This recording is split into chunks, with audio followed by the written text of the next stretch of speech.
Let's move on to our next element, the key loop.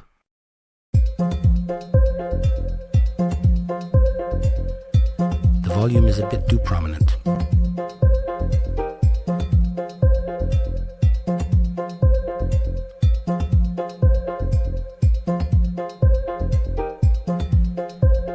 Again, in terms of adding depth to the mix, as well as getting a glimpse of the send, return, and delay effect. This time B. Let's send it to the return, that is to the delay. Let's see what it does in the delay. Let's observe this as well. Let's make this channel left again.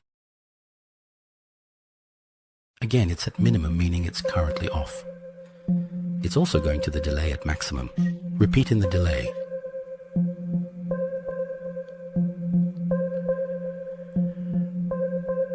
Here the options timings we see as 1, 2, 3, 4, 5, 6, 8, 16 in delay.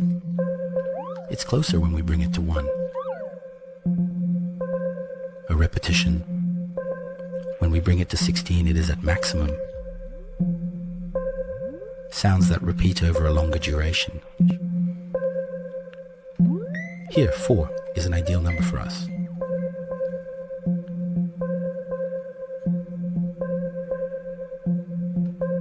Let's turn it off again. Again, while it might seem relatively boring, with a continuous repeating signal, we've added a bit more movement here through the delay. That is, the send. By the way, when you send the sound signal, when we send the sound signal, because the sounds automatically overlap, because there's a volume here, and there's a volume here, we can see that it's already coming forward a little bit. If we're sending our sine signals too much, just like in these two examples, it might be beneficial to pull them back a bit in the mix.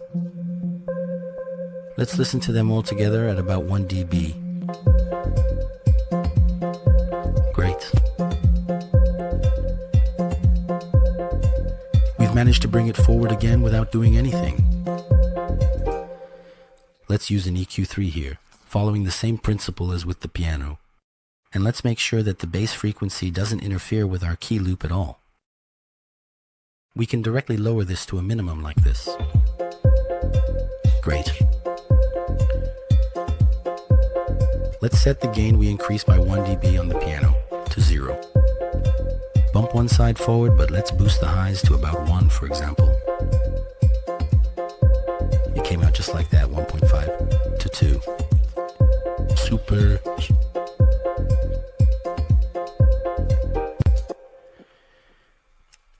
The more channels we apply the reverb to here, the more we will underline the feeling of playing in the same room or the same venue that we have just created.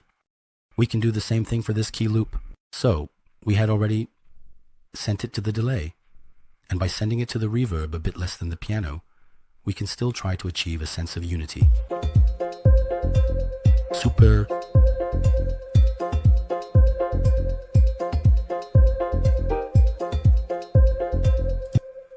Great. Now, about our percussion elements.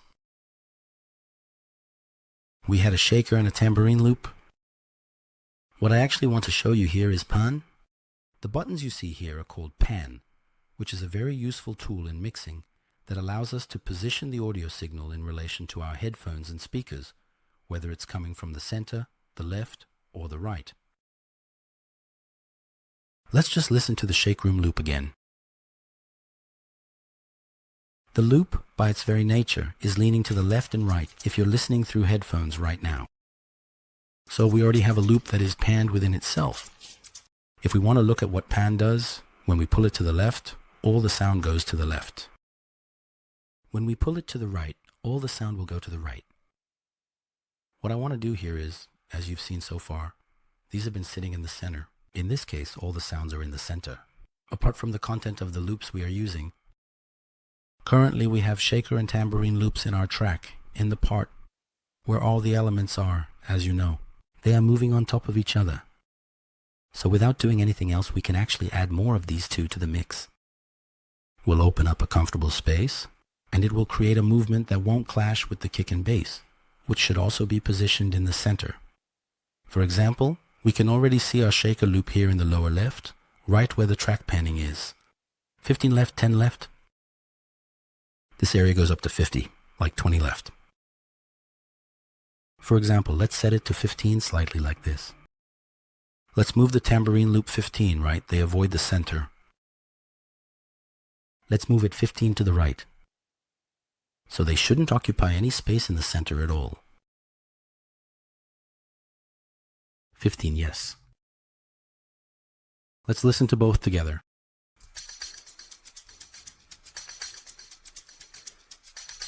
As we can observe here, more sound is coming from the right channel.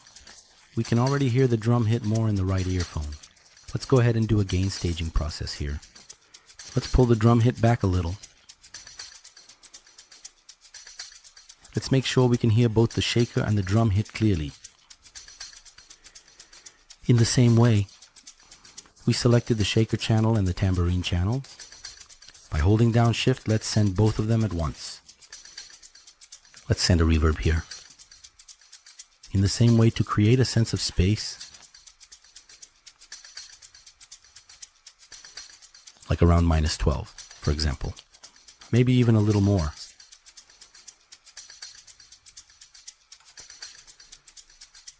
Just, if we hear it with reverb, we can even turn it up a bit more.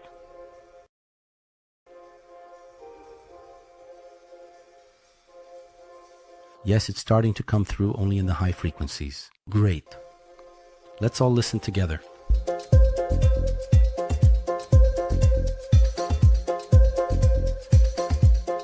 The tambourine still sounds very loud to me.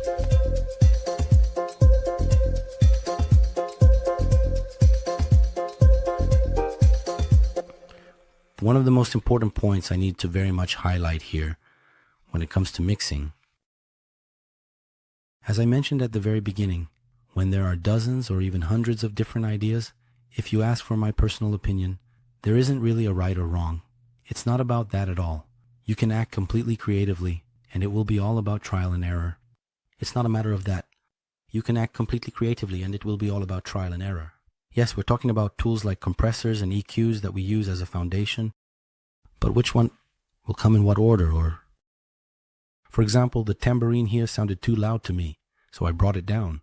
It's not like this is how it has to be or it's a necessity. It's a decision I made completely based on my personal taste and what I heard. I especially want to emphasize this. Of course, we accidentally cut the shaker loop here, so I want to keep this at -15 and that at -18. Great. So I'm turning off the tambourine loop right now.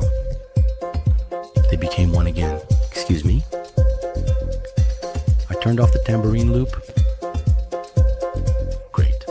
I'm going to move the shaker a bit more in one direction to give the track a bit of drive. Tambourine arrived. Great.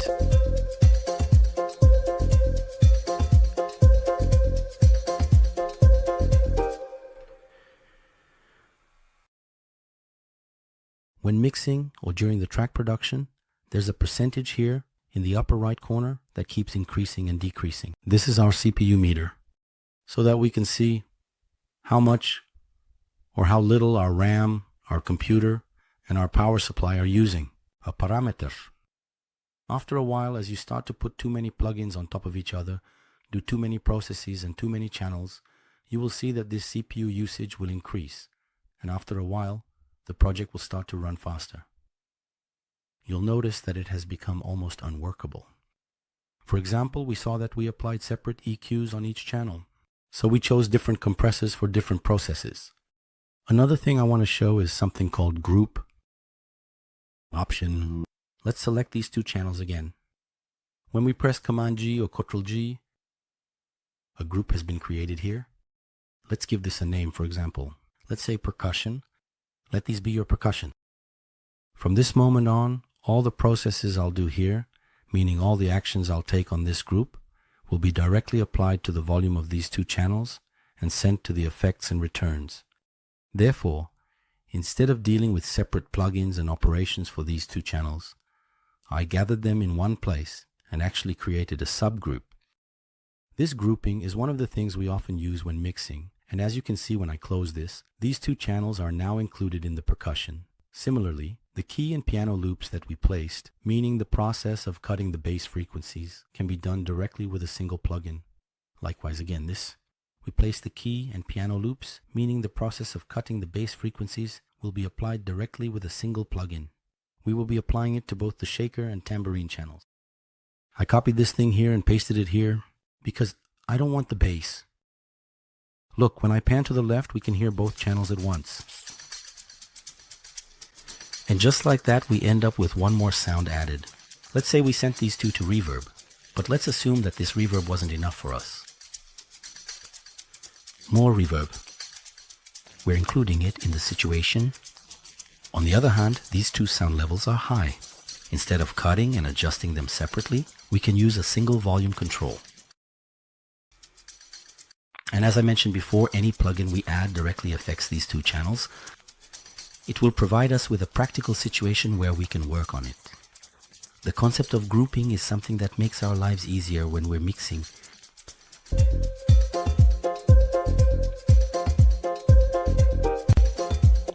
What is happening in percussion? Generally, since mid-frequencies are actually high frequencies, I'm going to boost the highs a bit more here so that the high frequencies stand out more. Exactly. We haven't been using the bass at all. We've cut it out. Here, I'm going to boost the highs a bit more so that the high frequencies stand out more. Exactly. I'll be taking this back a little bit, -2. I'm going to turn this off too. Great. Yeah, maybe a bit more, -1.5. Super. The tambourine is still a bit too much, in my opinion. Yes. And we have one last element left. Lead. Lead is the name at the forefront. Since it's one of the main elements of the track, I'll be placing it in the mix almost as prominently as the kick, almost as prominently as the bass. In the triangular ladder diagram I just mentioned, I'll be placing it on one of the top steps. Let's feel it. There's a lot of light right now.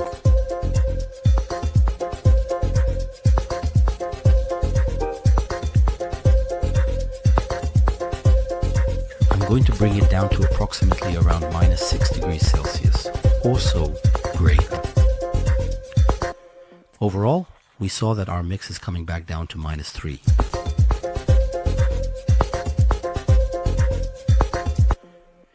Again, we clicked on a channel from here. We held down Shift. Let's bring them all down a notch. Because the compressors, EQs, and the way we send them have boosted the sounds in some way. X12, and directly, yes. X6, X4, okay.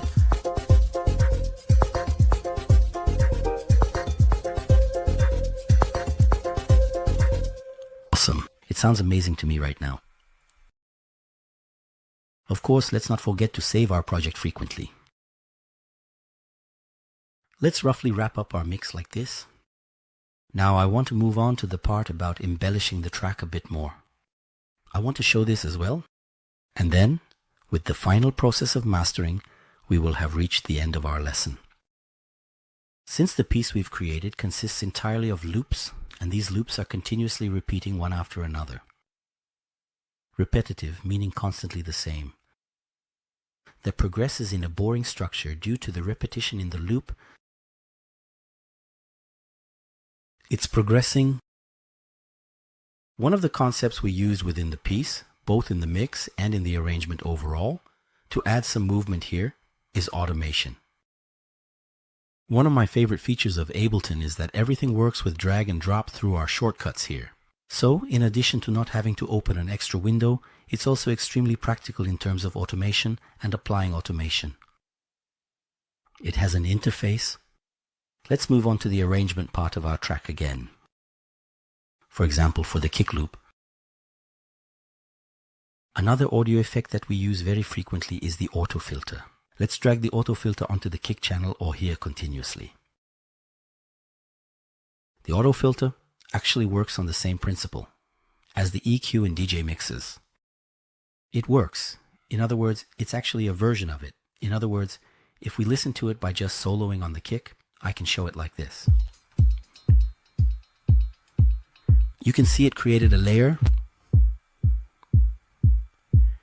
Here we have many different options again, and we can turn each frequency on and off. Right now it's doing a high cut here, and it's going to do a low cut here. When we click on the second one, it will be like this. It has either crossed the bass frequency or included the bass frequency. What I want to do here is this. Let's move on to the introduction part of our track. You know that we click the yellow button here. It activates or deactivates the plugin. This time I will right click here and show automation. I will be clicking on the option. Here, look, it showed us in the form of red lines. What I want to do is this. Here I will be writing an automation for the on-off thing. I clicked here. I pulled the blue down like this. Here, look. I have created an automation like this for on and off. So at the moment we say play for the track. Sorry, I should have done the exact opposite. Here is on and here is off. Yes. Our plugin is active. Right now it's doing a high cut. Sorry, it's doing a low cut. It's out of the circuit. Great. Let's do it lightly. Let's make a change regarding the frequency. Let's go back to pre once more. Exactly. Let's do a very slight low cut. For example, like this. Like around 300 Hertz. And yes, it came in. Let's hear it together with the track.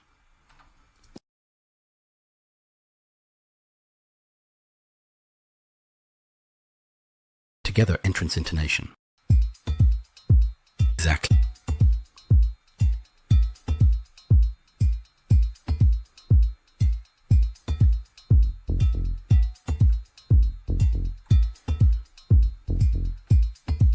For example, before we go past the break here, let's place these 2 points so that they will be at the last bar.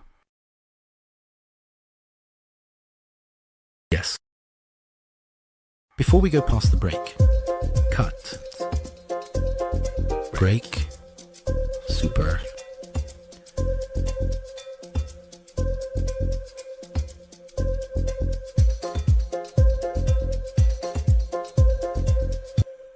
And the same trick in the final. Let's do it. I mean at the bottom part of our track. Let's select this part. Here, look, when you bring the cursor just below, it turns blue. When you do it like this, where do you select directly? You do that in one move.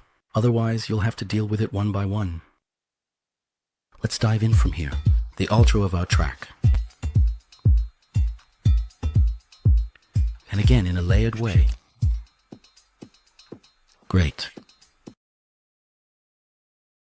Let's do a little trick like this. 2 eyes in your hand. Let's add a bit of volume automation here. Let's try to add a little movement again. For example, let's take a look at the piano loop. We heard the piano here. Awesome. Then when we move on to part B of our piece, the percussion elements are now included, and here, when the key L loop is also included. For example, let's do it a little bit like this. We clicked on the piano loop channel. Here, we have the volume, as you know. This time, let's do it by right-clicking on Show Automation. This time, it will show us the volume. Let's select the pianos over there. Let's bring the shape arrow under the blue one again. For example, from -16.7 to minus towards 18, meaning 1 dB, 1.5 dB, 1.2 dB. Let's pull those plans back a little bit. So, The synth element that has naturally been included in the mix should stand out. For example, let's keep it around -18.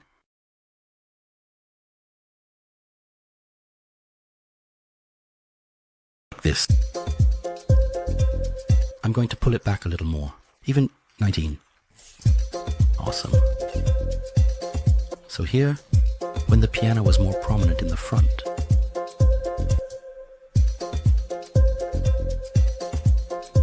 I've pulled it back a little more here.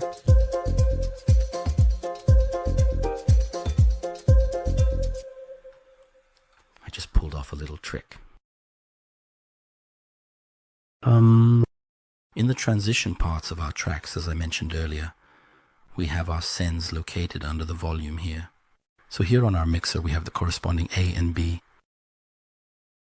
We can see our potential here. For example, before we get to this transition, a little bit here. It's actually a transition. So let's make a move through the piano loop to create a new transition.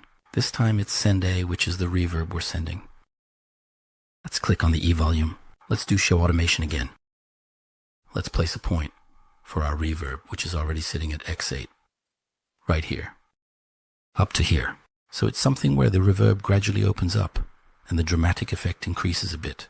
Let's try to write some automation. Let's see.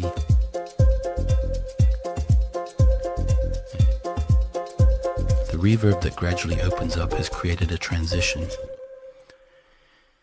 To really boost this effect, similarly, for example, we had never used the piano feature on the delay channel. For example, here, let's thicken this delay effect a bit. The reason I'm placing 2 points here is this, by the way. So if I just grab this from here and lift it up, as you can see in the remaining sounds, it goes to an application. Instead of doing that, for example, I'm placing a point here. It's going to the application. Instead of doing that, I'm placing a point here because I want to include the effects automation only up to here and then have it fade away. For example, let's go down to -10, -9. Let's make it a really dramatic effect. So let's try to create a transition here by sending both reverb and delay at the same time.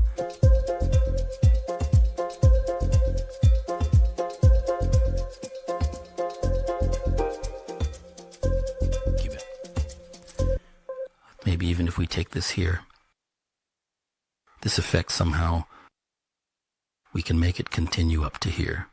By the way, let me show you a little tip here. If we hold down the Alt key, look, we can create curves like this. I'm going to slightly increase the drama of this a bit.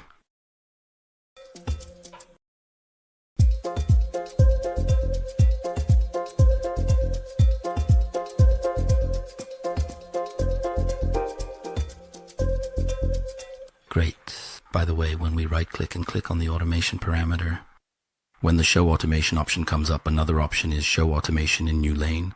So, show it in a separate place. Look, right here we have the automation. Anyway, mixer, R-verb for example. Let's do the same with delay. Let's say show automation in new lane.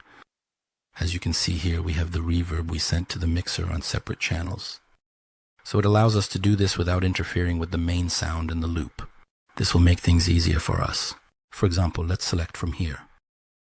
And let's make a copy again with Command C or Ctrl+C. For example, our piece. While moving on to the next break section, let's use it, this effect. Did I do it right? Oh.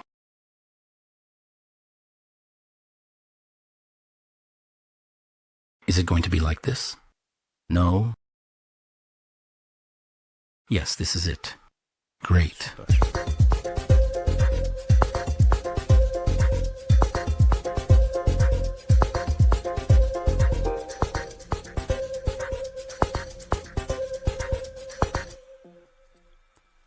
Similarly, when moving to the outro, let's do it. As you can guess here, you can try as many different things as you want. It's happening, it's changing, it's happening. You'll be able to send it to different places. Let me go over it roughly again. Just. The things to do here are generally limited and constrained by your imagination. When you look at it, it becomes limited and constrained when you look at it. Let's repeat that here.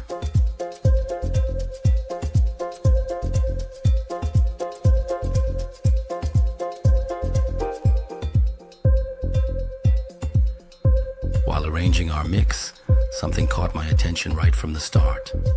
The key loop suddenly cuts off and it sounds really bad.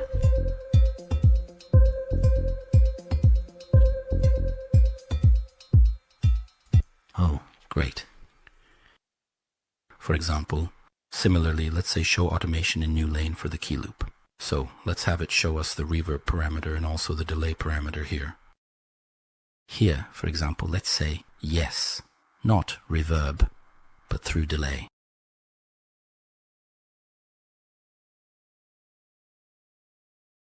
Let's maximize here. Here, actually with reverb again. We can dramatize the part where we go to the outro.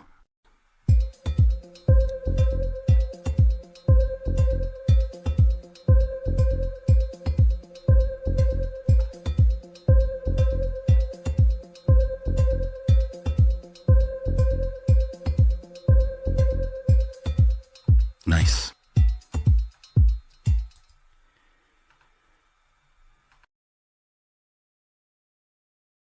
Here, similarly through reverb as well, our lead loop, because it's going to just cut off here.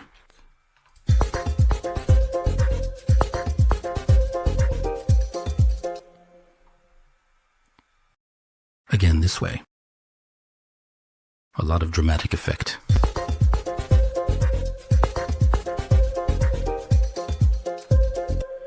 We need to underline it, again with a tile.